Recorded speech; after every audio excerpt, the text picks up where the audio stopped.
E nós vamos seguir falando sobre a reforma tributária, um tema complexo que gera muitas dúvidas sempre, que já está rodando no noticiário aí há algum tempo, mas para a gente detalhar melhor tudo isso que está sendo debatido, temos um convidado agora, vamos conversar com o Dr. Bruno Romano, advogado e especialista em direito tributário. Como vai, doutor? Boa tarde, obrigado pela presença. Boa tarde, eu que agradeço a oportunidade. Boa tarde a todos, os ouvintes da Jovem Pan. Ô doutor, para começar a nossa conversa, queria saber as principais diferenças entre esses textos que vêm sendo discutidos. Como a gente pôde acompanhar na reportagem, existe a proposta da Câmara, a proposta do Senado, a proposta do governo federal, do ministro da Economia, Paulo Guedes. Quais são as principais diferenças e qual seria a mais ousada, a que vai provocar mais mudanças, doutor? No caso das três propostas, a mais ousada é a PEC 110, que está no Senado. A PEC 45, ela institui a unificação de 5 tributos, que no caso são o IPI, o ICMS, o ISS, o PIS e a COFINS, enquanto a PEC do Senado ela já institui a unificação de 9 tributos. Além desses 5 mencionados, também tem a CID Combustíveis, o Salário Educação e o IOF, e também o PASEP. Com isso, totalizam 9 tributos a serem unificados. Já a proposta do governo do ministro Paulo Guedes, ela propõe inicialmente a unificação apenas de PIS e COFINS, para a criação de um único tributo, que é a CBS. Então, essa é uma proposta menor do que as outras duas. A principal diferença é que, no caso das propostas, tanto da Câmara quanto do Senado, isso vai gerar uma grande alteração na arrecadação de estados e municípios como um todo, por conta da extinção justamente do ICMS e do ISS.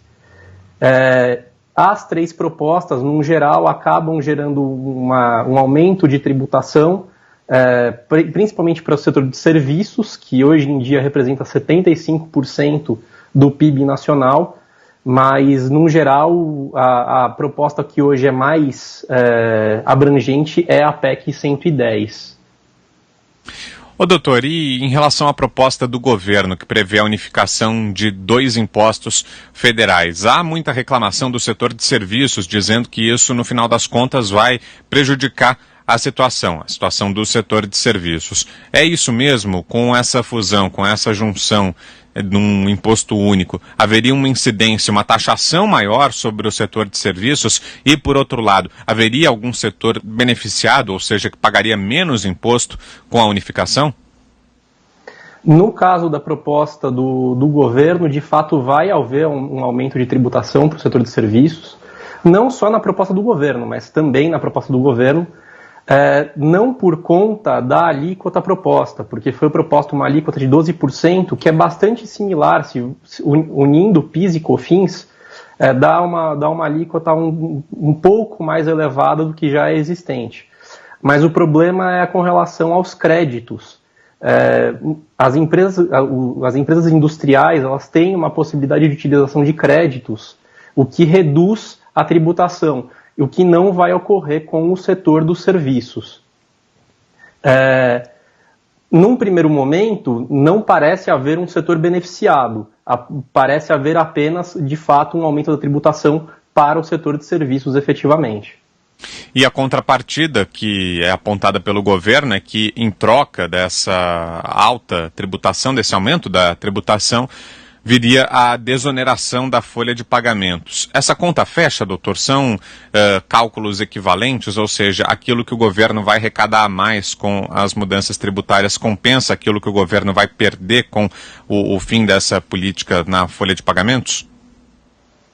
É possível que haja, sim, essa compensação entre a redução da folha de pagamentos e o aumento da carga tributária, principalmente para o setor dos serviços, que é o setor que mais gera valores para o PIB nacional. De fato, parece que a conta poderia fechar.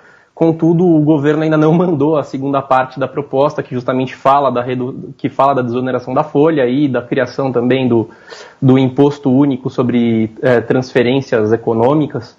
Então, mas numa ideia prática, numa ideia do que está planejando o governo, parece que a conta fecharia. Ô doutor, e uma outra reclamação comum, né, sobre o sistema tributário brasileiro é a complexidade, né? Sempre se aponta que não existe outro país do mundo que tenha um sistema tributário tão complexo como o Brasil, com uma variedade de impostos tão grande como a que temos aqui. O senhor concorda com essa avaliação e acha que, passando uma reforma tributária, seja ela qual for, seja da forma que for, com a junção de regramentos que a compuser no final das contas, né, seja lá de onde venham essas novas regras, mas aprovada uma reforma tributária que seja, é possível que isso seja solucionado? Uma parte com relação à complexidade, é possível que haja uma melhora assim, afinal de contas, sendo extintos 2 ou 9 tributos, a depender da proposta, vai haver uma melhoria, uma simplificação com relação as obrigações acessórias que se dizem, né? As declarações para entregar, todo esse caos tributário, afinal de contas, o Brasil de fato tem um sistema muito complexo e não à toa estatísticas mostram que o Brasil é o país onde mais se paga por contadores e advogados, né? Justamente para que o contribuinte consiga cumprir com todas as suas obrigações tributárias. Então, havendo uma redução de tributos, de fato vai haver uma melhoria nesse caos tributário, que é assim chamado. A questão, no caso, tem que ver qual vai ser o preço pago por essa melhoria. Ô doutor, e no final das contas, essas mudanças todas impactam também no mercado de trabalho? Essa reforma tributária tem reflexos aí ou não? Não são coisas independentes e que não guardam relação? Isso vai depender muito do mercado como um todo. Havendo a desoneração da folha de salários, é possível sim que haja um aumento na contratação, que haja geração de empregos. Embora num passado relativamente recente já houve um sistema de redução de tributação sobre a folha de salários, que foi quando foi instituída uma contribuição sobre a receita bruta. E quando isso ocorreu, o aspecto imediato não foi a geração de empregos. Na verdade, foi um aumento de salários daqueles que já estavam empregados. Mas é possível que em um longo prazo haja, sim, um aumento na contratação, um aumento na geração de emprego? Sim, isso é possível. Com relação ao mercado, com relação aos preços de mercado, se houver uma manutenção da carga tributária, é possível que haja uma redução de preços por conta dos custos periféricos. Havendo uma redução de custos para que se haja entrega de declarações, por exemplo, isso vai impactar nos preços. Mas, se houver um aumento da carga tributária, que é o que algumas pessoas estão falando, isso não vai acabar trazendo impacto nos preços de mercado, porque havendo aumento do tributo, vai haver também o aumento do produto ou do serviço disponível para a população. Ô doutor, agora o que vem dando que falar em relação à reforma tributária é o tal do imposto sobre transações financeiras, que foi prometido pelo ministro Paulo Guedes. Ainda não há detalhes, né, sobre isso, porque isso ainda não foi enviado ao Congresso. Só a primeira parte da reforma, como o senhor mesmo já destacou, foi enviada, a parte que trata da unificação de PIS e COFINS. Então, o que se refere a esse novo imposto sobre transações financeiras ainda não se conhece. Isso ainda não foi encaminhado ao Congresso Nacional, mas pelas informações que já circulam, o senhor concorda que é algo muito parecido com a antiga CPMF? Porque muitos vêm fazendo essa comparação. Dá para fazer esse tipo de comparação, doutor? Ou não? Não tem relação? É algo totalmente diferente? Pelas informações preliminares, sim, é possível fazer essa comparação. É como dizem, né? Tem nariz de CPMF, tem orelha de CPMF, tem corpo de CPMF e realmente parece uma CPMF.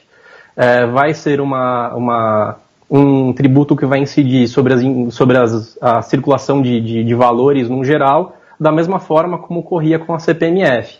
Então, de fato, é possível, e pelas informações que foram divulgadas até o momento, de fato há uma aparente forma de CPMF nesse novo tributo. E como seria a cobrança disso, doutor? Porque um imposto sobre transações financeiras, a gente pode imaginar algo muito próximo do nosso dia a dia, né? Qualquer pagamento, então, com cartões seria afetado, quaisquer pagamentos assim seriam afetados, depósitos, enfim, aonde incidiria esse imposto? Sendo muito parecido com a CPMF, esse imposto ele iria incidir sobre qualquer transação. Transferências bancárias, depósitos, pagamento com cartão de crédito, débito, saque.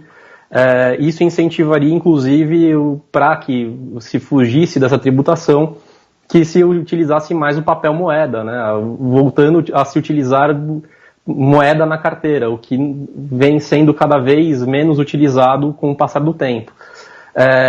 Muito provavelmente a cobrança se daria pelos bancos, os bancos seriam exigidos e sobre toda a transação o banco já reteria uma parte desse valor e remeteria esse valor ao governo.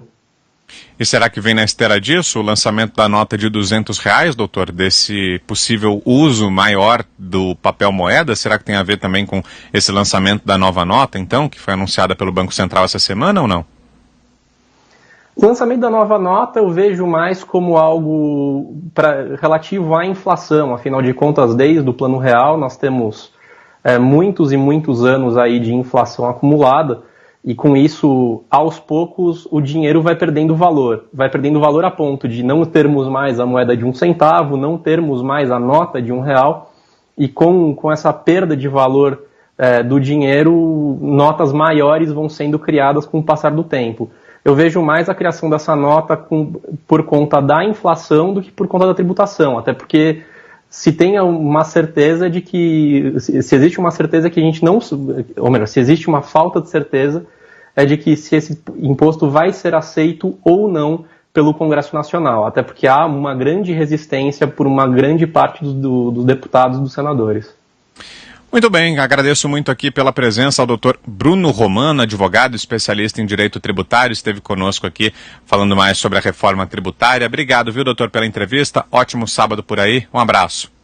Eu que agradeço. Bom sábado, bom fim de semana. Boa tarde. Obrigado.